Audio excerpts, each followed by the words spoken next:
In other news, the TELUS picket lines in Victoria are much calmer today, very different from the tense atmosphere last night.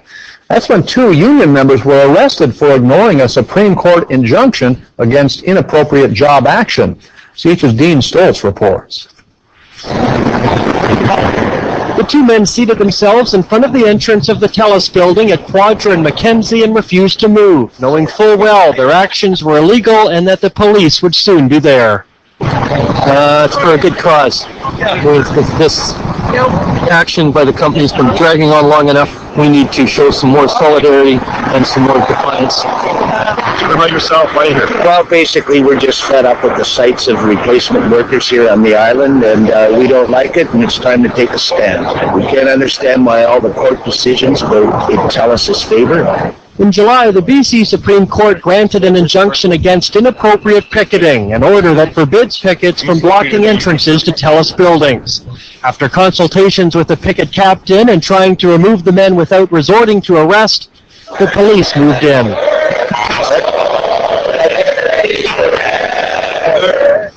And with fellow union members chanting support, TELUS employees Glenn Weberg and Greg Myers are led away by Saanich police and arrested for ignoring the court injunction.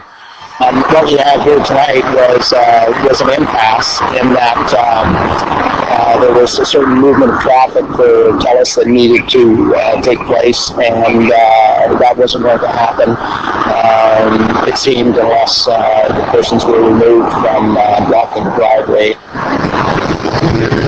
A much different scene today as protesters stay away from the entrance, no longer disrupting management to enter and exit the property, and only keeping a paper record of who comes and goes. It's an injunction that make you feel good. It's hard to picket the way you would like to, I guess, with an injunction, right? Yeah, but unfortunately you have to follow the law. I mean, a judge decides that, and they always have time limits too. Things change, and they have expiry too, so they're only good for a week or two. Then the union says contracting out is the biggest issue right now, and say with no new talks planned, this dispute could very well last until Christmas. 12 months, and Terry Poles is still waiting. It was a year ago today he received a